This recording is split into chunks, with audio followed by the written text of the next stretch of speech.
Thank you everyone for coming to our first ACM Chicago of the year of 2021-2022. We didn't have one in September. We had a panel discussion in July, so that kind of probably may be covered for that. But anyway, it's nice to see you all here. Hope you're all staying healthy and safe. So for tonight, we're very pleased to have Shruti Agarwal from UC Berkeley. And she will be talking about detecting synthetic faces by understanding real faces. Before we start, I want to welcome IEEE Computer Society Chicago members. So IEEE Computer Society Chicago is the Chicago chapter of the IEEE Computer Society. We also hold meetings on AI, big data, cloud computing, software, hardware, just like with ACM. So we've done a lot of joint meetings together throughout this year and also last year as well. So I'm the chair of the IEEE Computer Society Chicago. You can see here our web, our social media, on our YouTube, so you can go ahead and follow us there.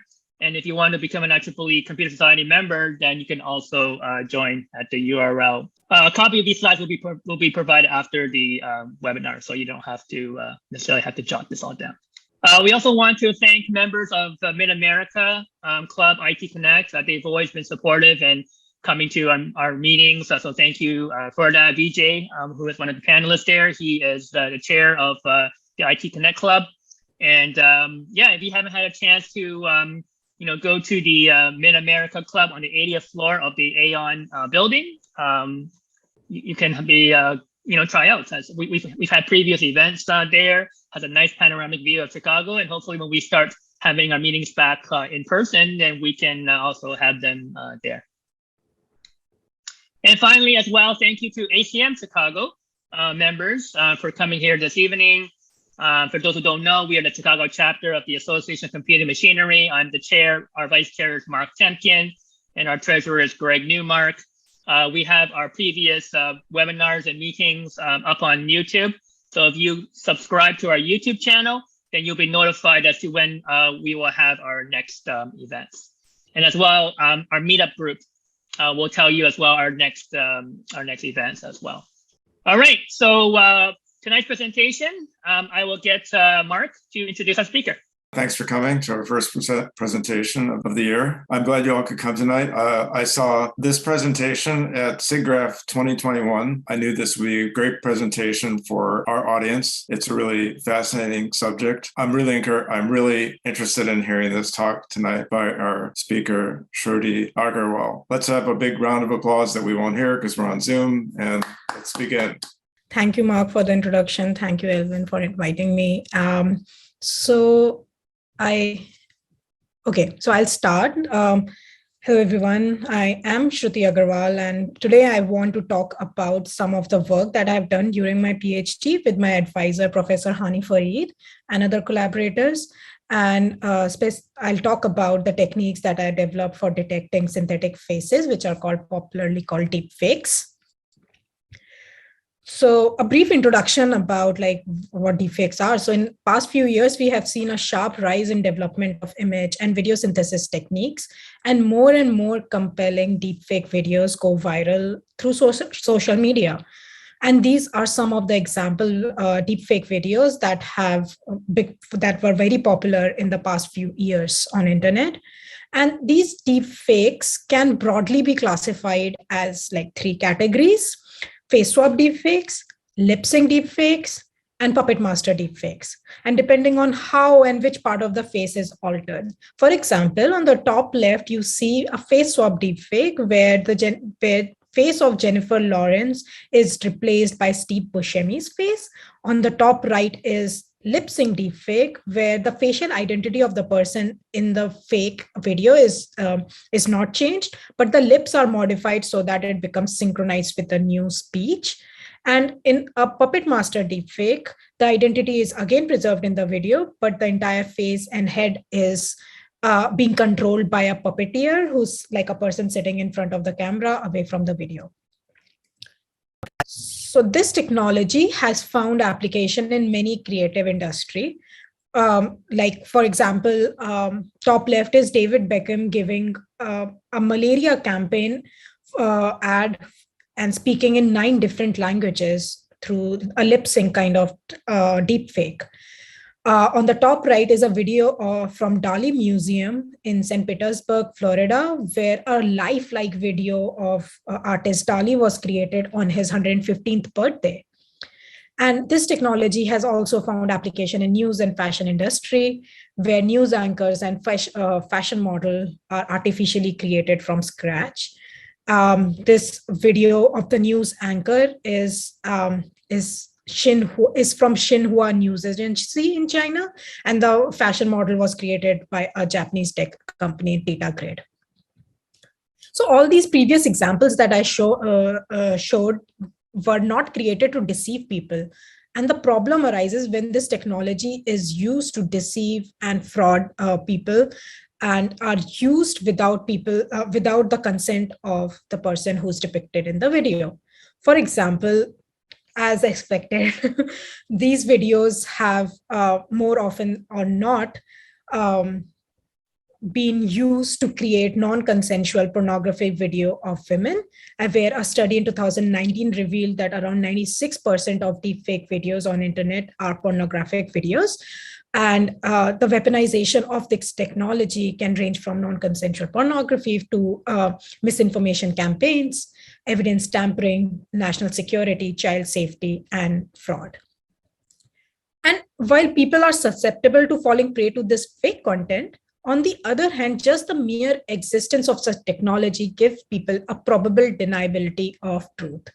The ease to create hyper-realistic media puts doubt in the authenticity of every image, video, or audio that we see on internet. This is the video of President Gabon Ali Bongo, which has his first appearance after a long-going illness. And when this video appeared on internet, he appears as someone who had had a stroke. So his speaking style was a little different. And this caused people to question the authenticity of this video, with opposition claiming that the president is dead. And such kind of deepfake sparked an attempted coup in Gabon in 2019. So in order to deal with this growing threat, I have been working on developing techniques for detection of deepfakes. And here I'll present 2 techniques to detect state-of-the-art deepfake videos of individual people. So one way to think about this detection problem is like a machine learning problem. We collect a lot of fake images and real images and train a big, powerful machine learning model to classify real from fake for us. And there has been a lot of work that has been done in this direction. So shown here are some of the popular work where the author used CNN to train a real and fake classifiers. So such techniques are quite popular and offer interesting benefits, like machine learning model take advantage of large scale data set to discover patterns and artifacts that may not be so apparent to human eyes. And these patterns are learned by a model automatically without much of human intervention. However, there are certain disadvantages associated with such techniques. For example, these models are black box, which generally makes it difficult to explain what the model is learning. And these models rely on low-level pixel artifacts and are susceptible to adversarial attacks, like for small change in pixel values in the input can make the model fail. And finally, these machine learning models are shown to generalize poorly to unseen data sets and need to keep evolving as new synthesis techniques are developing. So here we are going to take a slightly different approach and show how we can use semantic high-level features to detect deepfakes. So for this, we will recognize manipulated faces by developing models to understand real faces and show that these models are disrupted by the nature of how deepfakes are created. So here I'm going to present 2 techniques where we will use human ears and the entire face motion movement of the person to detect deepfakes. And sometime I will just detect a lip sync deepfake, or most of these techniques will be useful for detecting all 3 different deepfakes that are introduced in the starting of the talk. So in each case, I'll first talk about the motivation behind the technique, how we do it, and then finally what data set we used and the accuracy that we got. So let's start with human ears. So recently, there was some of most compelling deepfake videos of actor Tom Cruise that was published on platform TikTok platform. And beyond the excellent face swap synthesis, these videos also benefit from a talented performer who resembles the real Tom Cruise and is capable of imitating his mannerism and voice. The impersonator, however, left behind one important biometric cue to his identity. His ears were different from Tom Cruise's ears. So here we are going to use a human ear to detect deepfakes. And what we are going to do, we will use both the motion of ear and as well as the appearance of the ears to detect deepfakes. So for motion, the dynamically, we will exploit the movement of the mandible, like the jaw, causes the change in the shape of the ear and ear canal. So as shown in this example here, we can see as Hani is talking. This is the video of my advisor, Professor Hani Farid. So as Hani is talking, we can see his ear is moving, the tragus bone, which is connecting cheek from the ear, and also the lobule, which is the lower skin hanging part. It's moving. So in a lip sync deepfake, where you change the mouth region of the person to get synchronized with a new audio, we are just changing the ear, but we are just changing the mouth, but the ears are neglected. So the dynamic motion between the mouth and the ear will get disrupted. Statically, the shape of the human ear has been shown to provide a biometric signal. So as shown in this example here, we can see the shape of Hani's ear is different from Tom Cruise's ear. And in a deepfake, in a face swap deepfake, where we change the facial identity of a person from the eyebrows to chin, this portion, but the ear belonged to an impersonator, which we will show can be used to detect deepfakes. So dynamic motion can be used to detect lip sync deepfake, where mouth is modified independently, and static appearance can be used to detect face swap deepfake, where facial identity is changed, but not the ears. So in order to, first I'll talk about the how we get the information about ears. So in order to obtain oral features about the ear from the video of a person, we first collect multiple videos of people where either their left or right ear was visible throughout the video. This is one example video of Donald Trump where he was giving a weekly address, where we can see one of his right ear in this case is more visible than the left ear. Then for every video frame, we first locate the face and globally align so that eyes are aligned to a fixed location. And on the first frame, we have manually annotate 35 ear landmarks, tracking the entire lobule, the boundary of the ear, and also the tragus region. The first 20 landmarks are on the outer portion of the ear, from helix to lobule, and on from helix to lobule, and on the remaining 15 landmarks were around the tragus, the cartilage where the ear joins the jaw, the tragus region. So once we have these landmark positions from the first frame, we fit a Bezier curve, two Bezier curve using these 35 landmarks. A total of 100 points were uniformly sampled on these curves. And we now have ear represented as two Bezier curve, which we will use to understand the shape of the ear and also track these Bezier to find the movement in the ear. So for dynamic features, we use these 200 Bezier points, two Bezier curves, and track them across all the frames using KLT tracker. And here shown the example is that the ear is tracked along all the frames and then kept in the center of the frame in each video frame. And then we first remove all the global rigid head motion from the ear and align ear to a minimum bounding box so that we can see these local movement in the ear that happens due to the motion of the jaw. So this ear is then, for this localized ear, we then computed dense optical flow between consecutive frames in order to measure the local ear movement. And we then divided the ear into 3 broad regions, which we called helix region, tragus region, and lobule region. And for each region, the average motion in the horizontal and the vertical direction was computed, giving us a total of 6 motion features from the ear. So for every frame, we got an average horizontal and average vertical motion in 3 regions of the ear. So 3 into 2 is 6 motion features.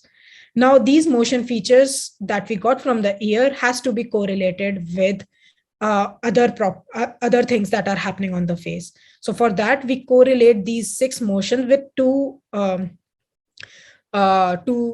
other signals, which is how much is the vertical distance between the lips, which indicates how much is the jaw moving.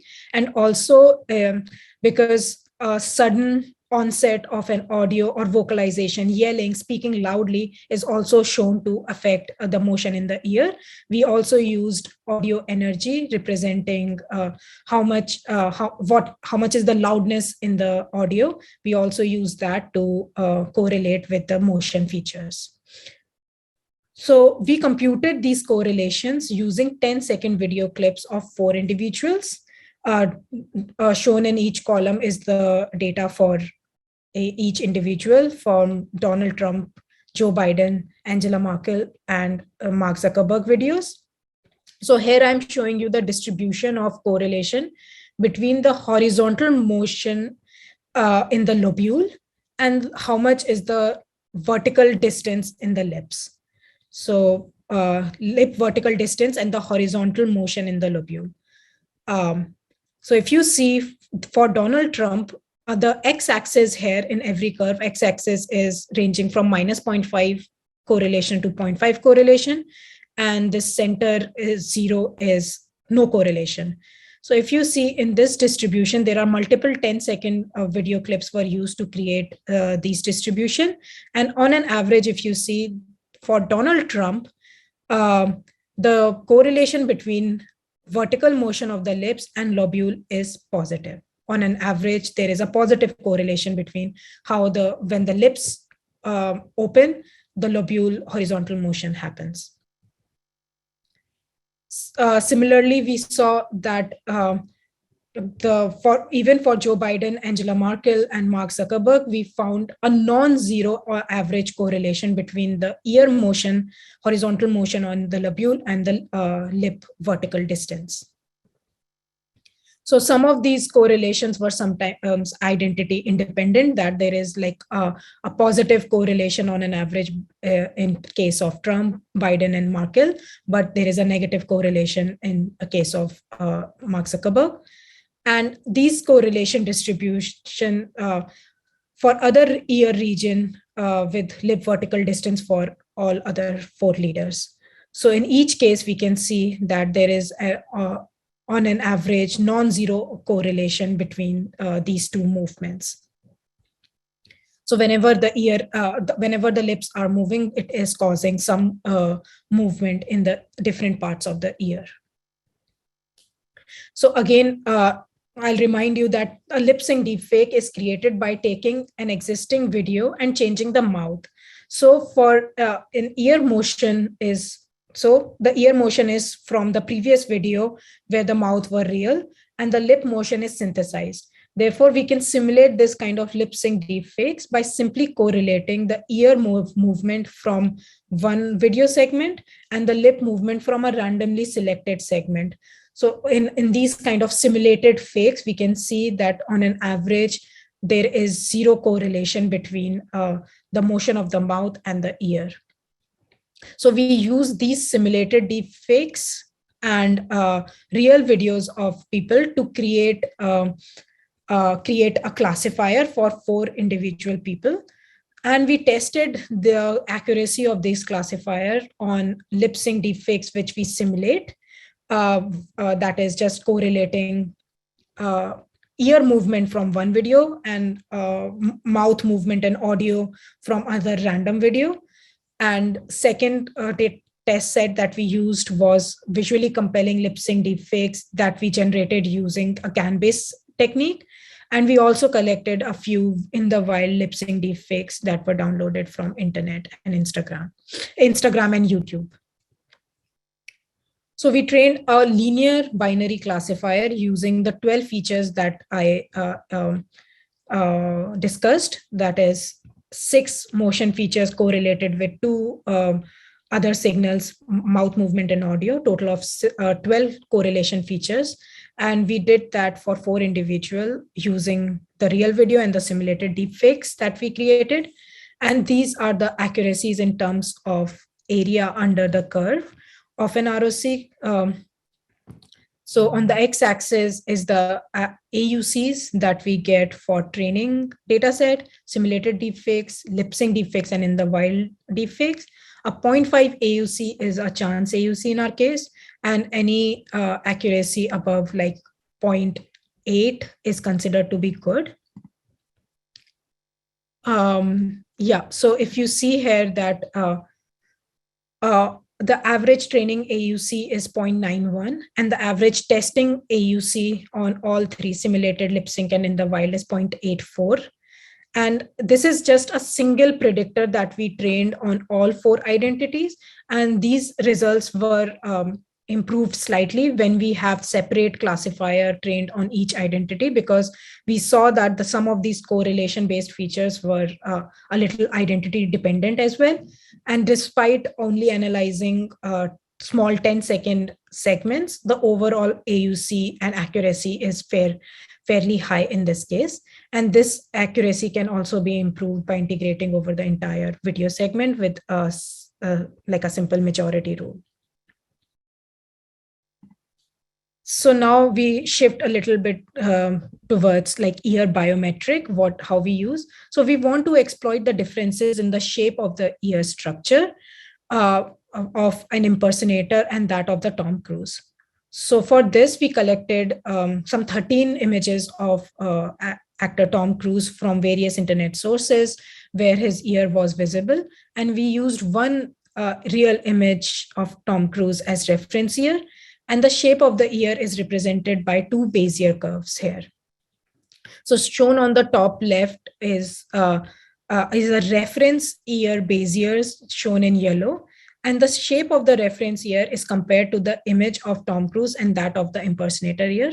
And shown on the top right are the 2 real images of Tom Cruise ear. And on the bottom right are ear from the impersonator that was used in the deepfake video of Tom Cruise.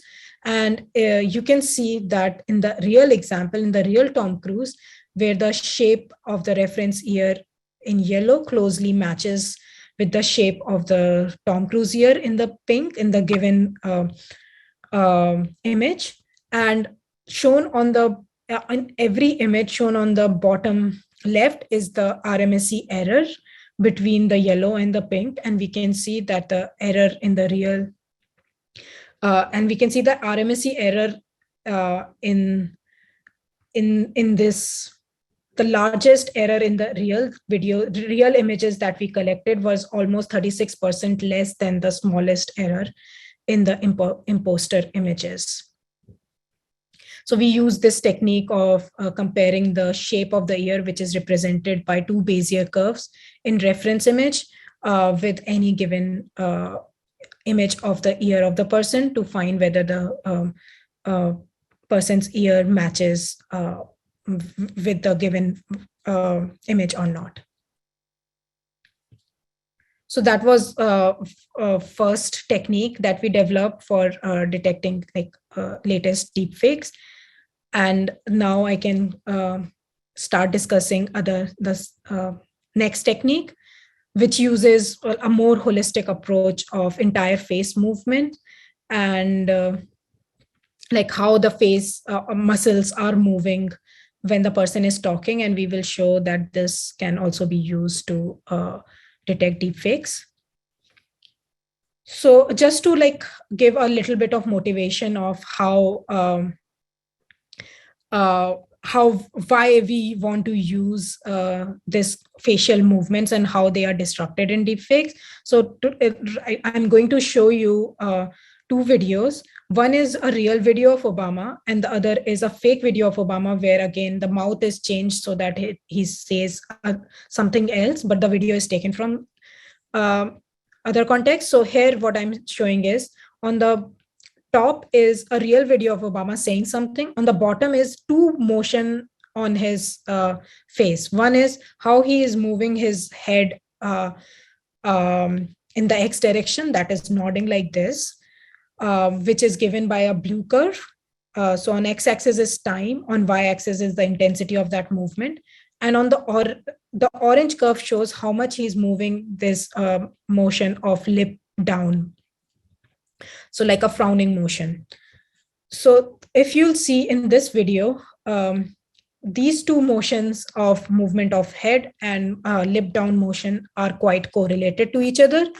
And I'll just quickly play this audio so that like when I show the fake video, it will be the same audio that Obama is saying, but synthetically generated.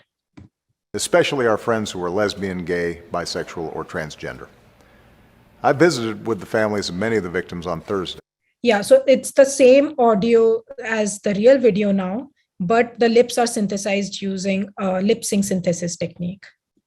Especially our friends who are lesbian, gay, bisexual, or transgender.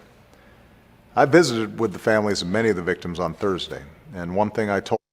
So in this video, if you in this video, like again, the head motion was taken from some other video, but the lip motion was synthesized. So here you have created this decoupling between the lip motion and the head.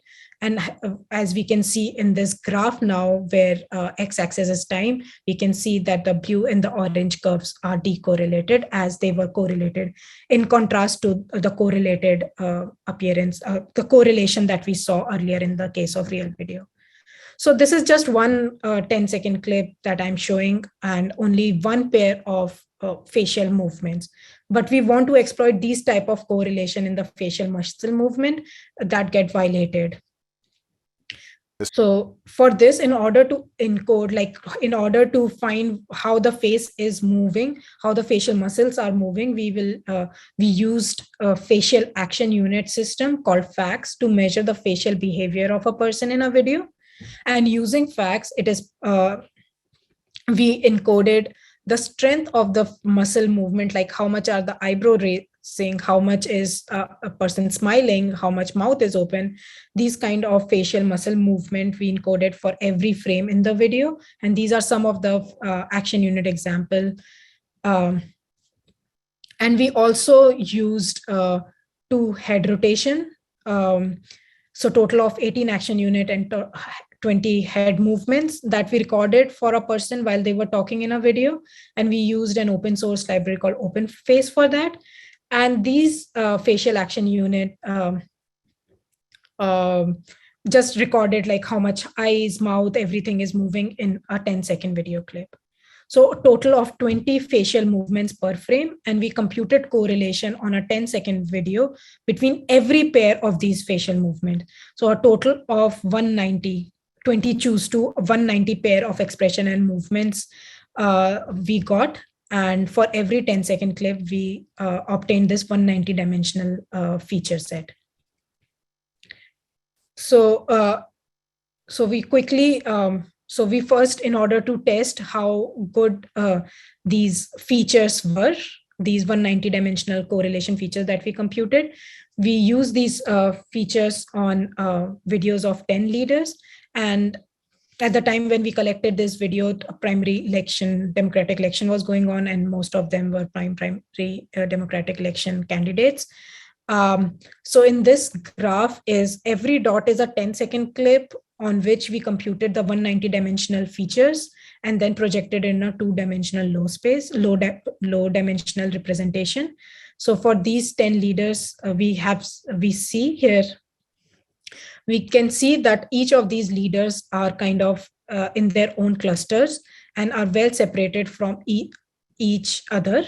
And if we just focus on Obama cluster that is in orange in the bottom, we can see that Obama videos are not only separated from all other 9 individuals, but are also separated from fake videos of Obama. So these features have a little bit of biometric aspect to them and can be used to discriminate individual.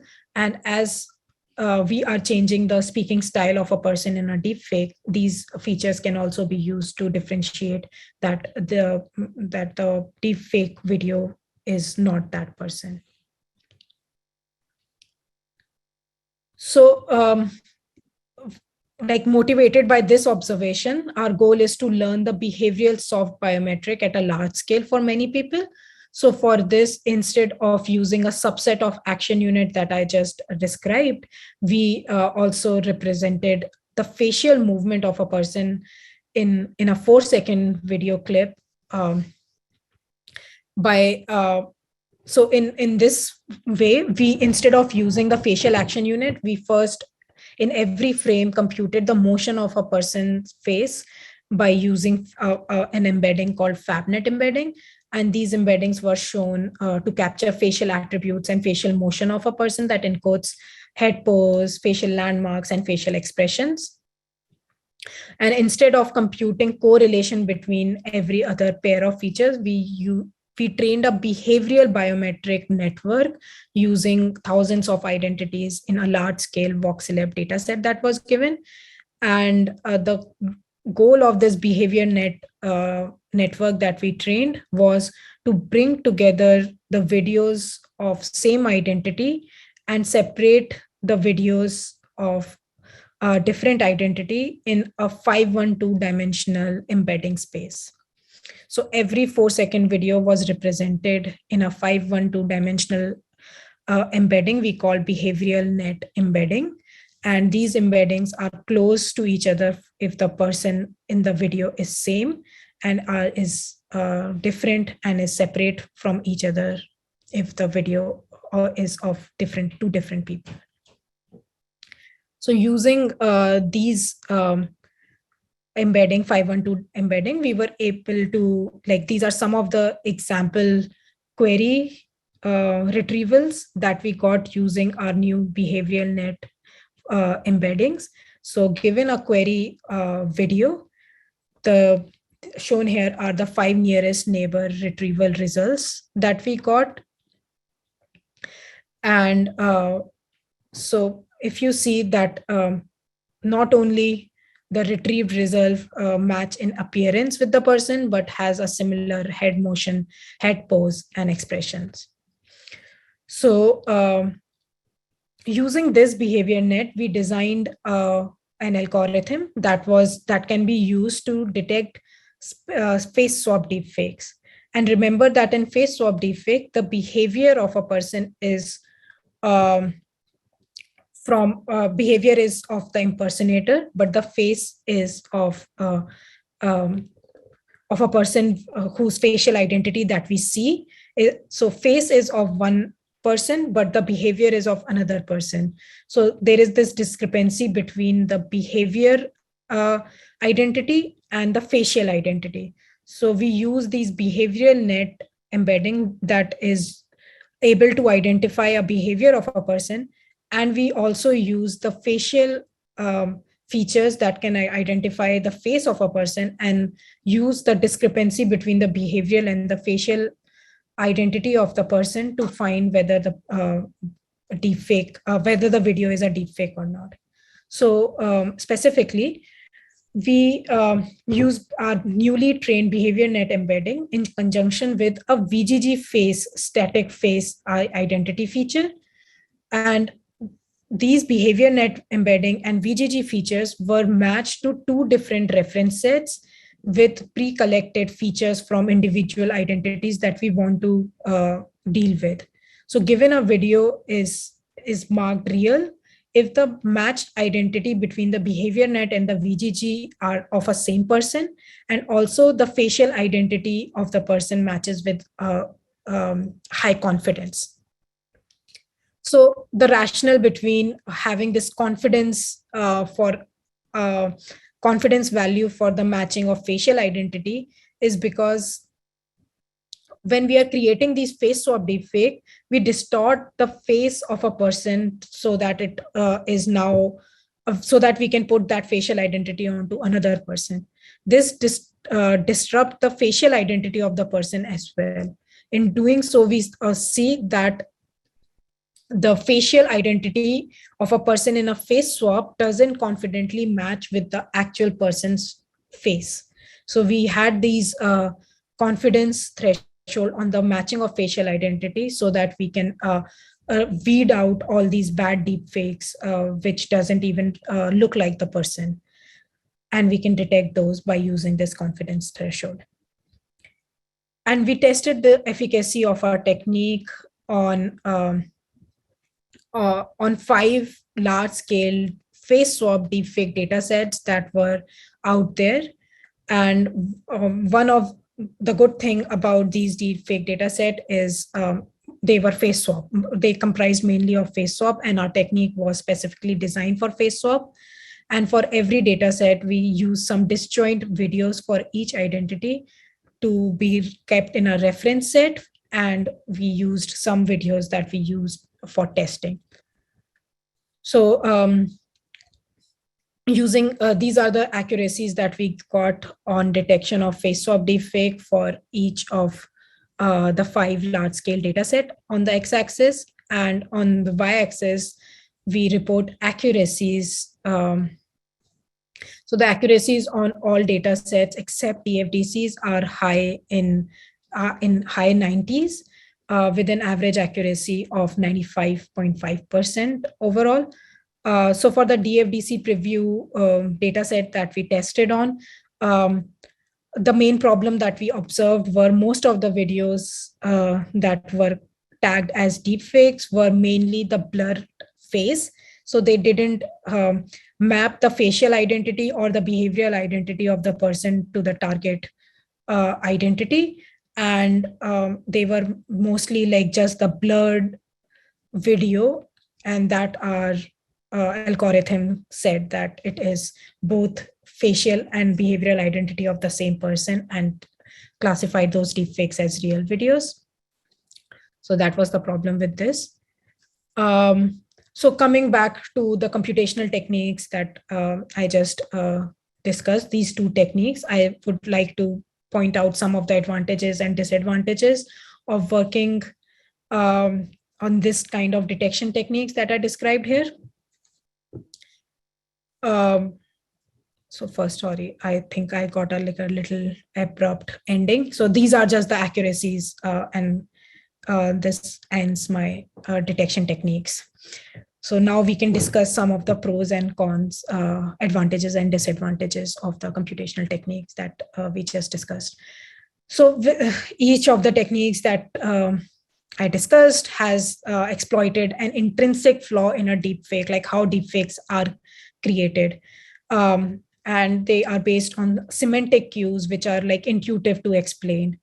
And the video detection accuracies that we described are built over a long temporal window of 10 seconds and 20 seconds. This, which I think gives an edge over the frame-based synthesis techniques that find it difficult to keep consistency or temporal consistency over a long video sequence. And also because these features are high level and not dependent on pixel level artifacts, the features proposed here are more robust to pixel common operations like compression, resizing, and they also, as shown here, generalize to multiple types of deepfake techniques, deepfake synthesis techniques. But of course, there are certain limitations for these type of techniques. For example, the biometric based features that I discussed are person specific, and we need to collect person specific data set for matching, like a reference set that we created for matching the testing video, we have to know all the identities beforehand that we want to detect deep fakes of, and also the behavioral embeddings and the behavior of a person that we learned was also found to be context specific. For example, a person talking in a formal interview doesn't have the same behavioral aspect as he's talking in the in an informal setting with their friends. And also it was observed that with these techniques, like for example, the ear technique that I discussed, the tracking of the ear sometimes failed if there was occlusion or a fast movement, and therefore sometimes human intervention was required to get the tracking working again.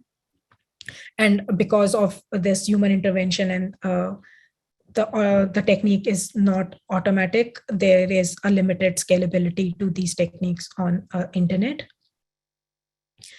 So they finally, to conclude, I would say that deepfakes are getting better, and even though there are some limitation that we discussed about the computational techniques, I think it is important to have these techniques developed because they have their own space in forensics.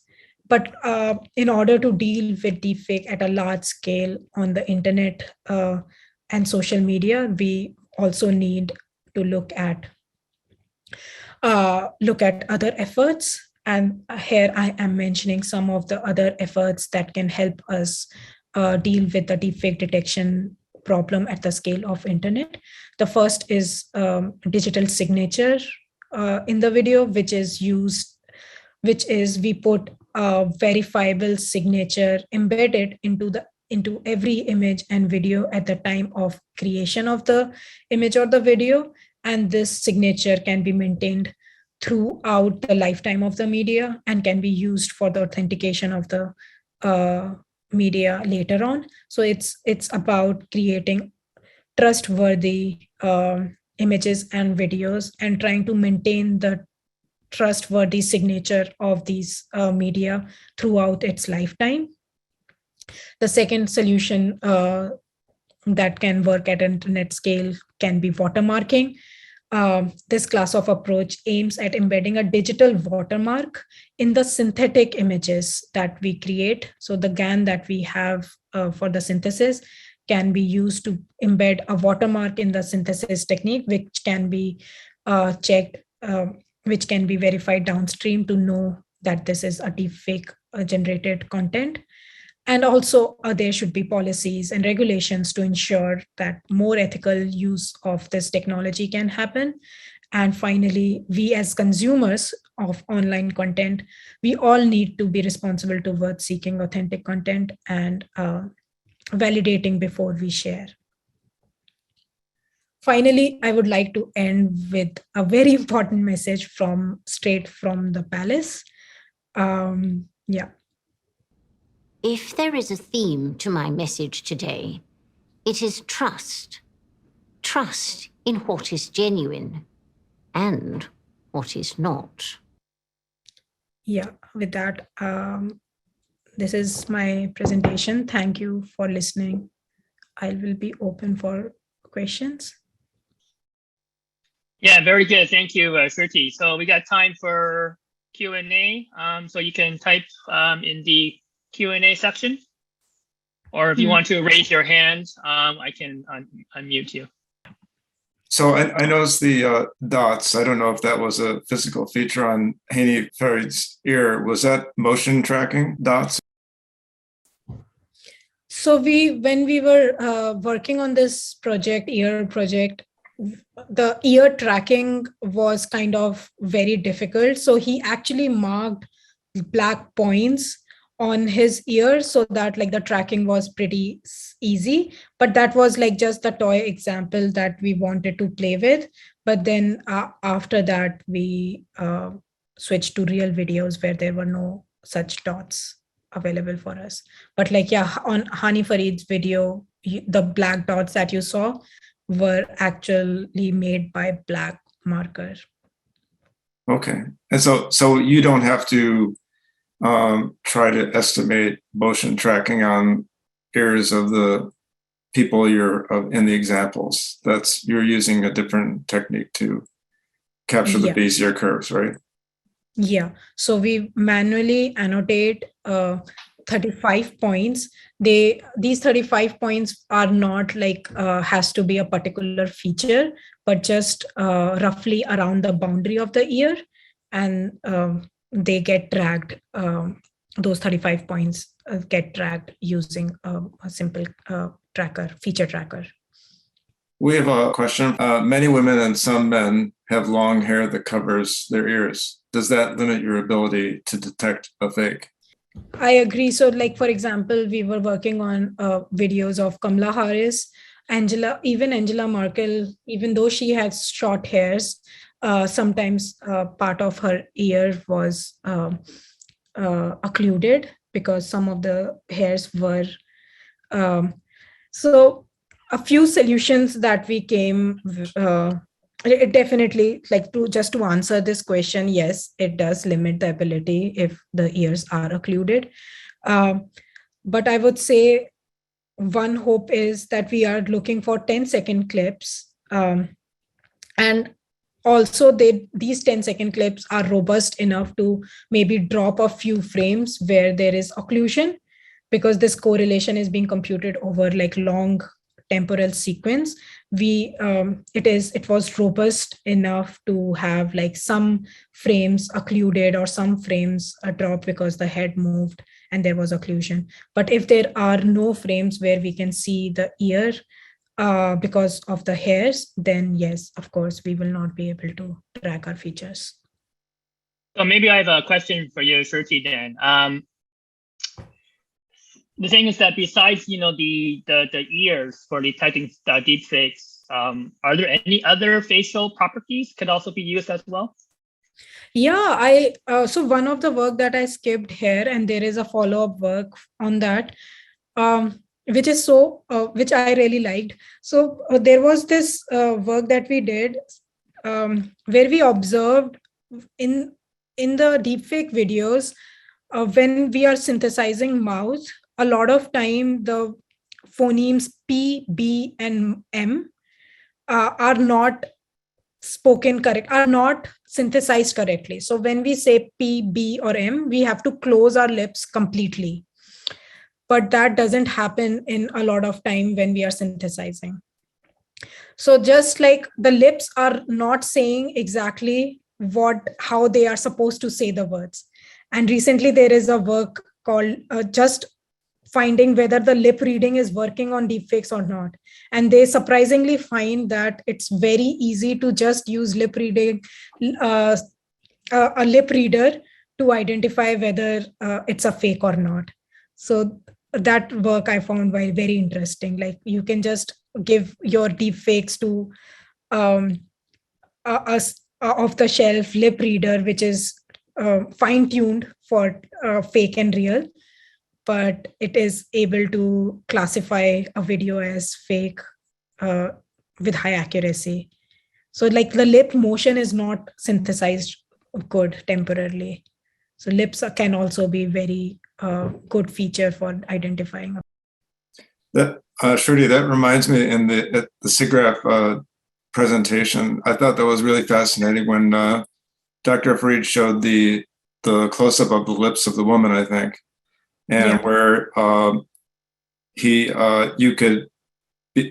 said it's the same sound, but because the lips were changed, you actually heard a P sound rather than a B sound.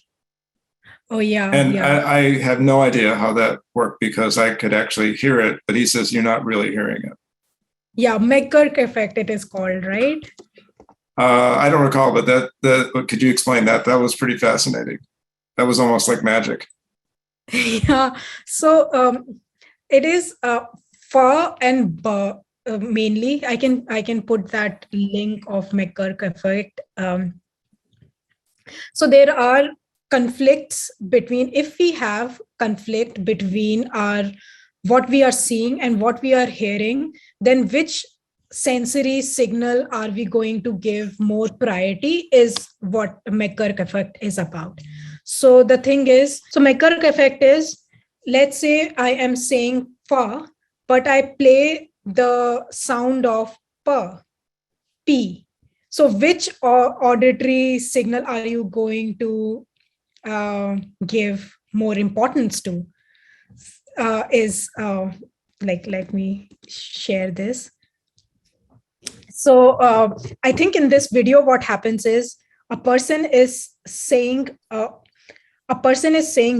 ba, ba, like making a lip movement of ba, ba, ba, but sound of fa is being played, and um, we are not able to recognize that ba is being said. We say that it is fa. So I think I might be a little wrong about it, but So, how about observing teeth and movement and gait motion to detect fakes? yeah, I think teeth definitely. Because teeth are very difficult to synthesize even now with the latest deepfakes. But we have not gotten there yet. Like the simple extension to the lip reading that we have here is like there are certain phonemes where teeth has to be showing. Like if you have your mouth open, then maybe your tongue needs to be visible. If you have words like pa, your teeth needs to be visible. So these kind of constraints we can put, or we can have simple teeth biometric, whether the teeth visible in the video are of that person or not, because we have these very specific teeth model and texture available with graphics community. Maybe like some biometric aspect of the teeth will be violated, but I've not yet looked into those aspects. I'm not sure about any work that has gone in that direction. But yeah, it is definitely very interesting. Another question is, how much do shadows and colorization affect identification? For example, a woman with different applications of makeup, eyeliner, lipstick, base shades, etc.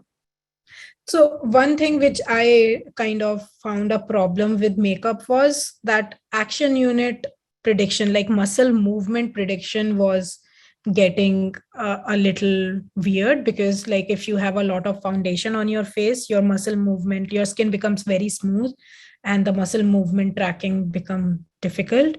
But in case of eyeliner or makeup, facial recognition is quite robust for that. So that doesn't that we didn't find much difficulty with. Okay, that's the end of our questions. But if I can, here's an interesting story. Years ago, as you answer the poll, I had a music teacher, and he had an identical twin brother who would occasionally visit from Los Angeles, and they both played the same musical instrument. And so he sent his brother down to the basement.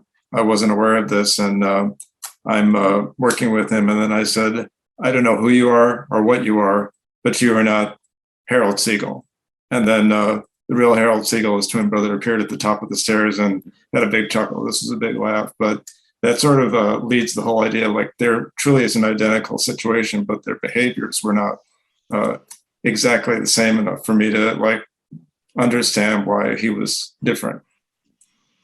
Yes, and even like now we are working to bring in text also. Like sometimes people when they have these habits of whenever they say certain phrases, certain words, they make like a certain kind of movements, which is also sometimes cultural specific, sometimes person specific, and that can also be used like for identifying people. Like when you are saying, say, greeting someone, or when you are lying, what kind of facial actions that do you make? Like that can also be some biometric aspect.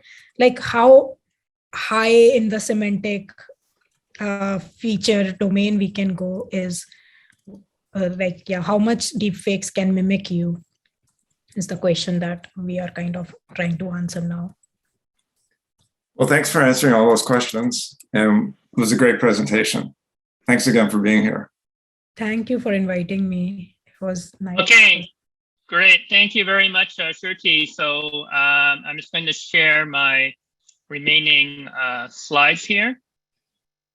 So our next talk is November the 17th, Wednesday, but it will be 12 p.m. because our speaker is going to be talking from Norway. So we're going to have a lunchtime event. And he is Professor Christoph Tratner. Actually, I know him because I worked together with him on some particular kind of workshop that we organized together, a workshop on modeling social media that we had for many of the ACM hypertext conferences and dub. So I know him very well. He is a ACM distinguished speaker now, and he's done some really, very interesting work in recommendation systems. Actually, I believe in November, so there's the ACM RecSys, the Recommendation Systems Conference, the top conference. He's done a lot of talks there, papers. So he'll be talking about understanding, predicting, and changing eating habits on the web. So doing like food recommendations. So very, very interesting talk. You will already have seen this already. The meetup was already sent. So you probably would have already seen the meetup page where you can go ahead and sign up for that. And the information will also be posted on our social media channels too as well. And you will also get the link to that after the webinar through your email. And of course, like I said earlier, please follow our YouTube channel. So if you missed our previous webinars, they are all there. We have some very, very good speakers from various different months. So please go ahead and watch that. Also as well, we're very interested in, having more people to join, our executive team. So there's lots of opportunities in developing skills. So if you have some skills in writing, planning, doing videography, audio editing, then we would like to talk with you. So please contact us, and you can definitely help us to make our webinars and in our meetings when we are in person better. And also as well, it's very good because it's a good idea to also networking with other people, with other future speakers, with topics, and just to bring back, to the community. So I think that's really good. So if you have some talent, please come and let us know, and we can be able to use your talent for our ACM Chicago. And so therefore, here is the links, our email address, vicechair@chicagoacm.org and chair@chicagoacm.org. If you would like to volunteer and help our meetup. And also as well, we're always looking for topics and future speakers. So if you have an interesting work that you're doing and you want to let other people know about it, please let us know. It's a great opportunity to spread your work to other people and get comments and questions and feedback. So if you're interested in that, please let us know that if you want to be a speaker and a topic that you want to speak at. All right, so without that, we are already at 7 o'clock. So thank you very much. Yeah, thank you, Mark, for sending the link to our YouTube channel. Just a recap, the copy of the slides that Shruti has, as well as the copy of the slides that you see here for the introduction, as well as the link to the recording of this webinar, as well as the link to the PDH. So if you need a professional development hour certificate, that will all be provided in the email. So as you registered, we have your email address. We will email you that information, as well as the link to our next webinar on November the 17th. All right, so thank you very much for joining this evening. Thank you, Shruti, again, for giving our presentation for October. Very interesting talk. And if you haven't already, please complete the poll. We value your feedback to improve our webinars. All right, so thank you very much, everyone. And have a great rest of your evening. Have a great rest of the week. And continue staying healthy and safe. And we'll talk to you next time.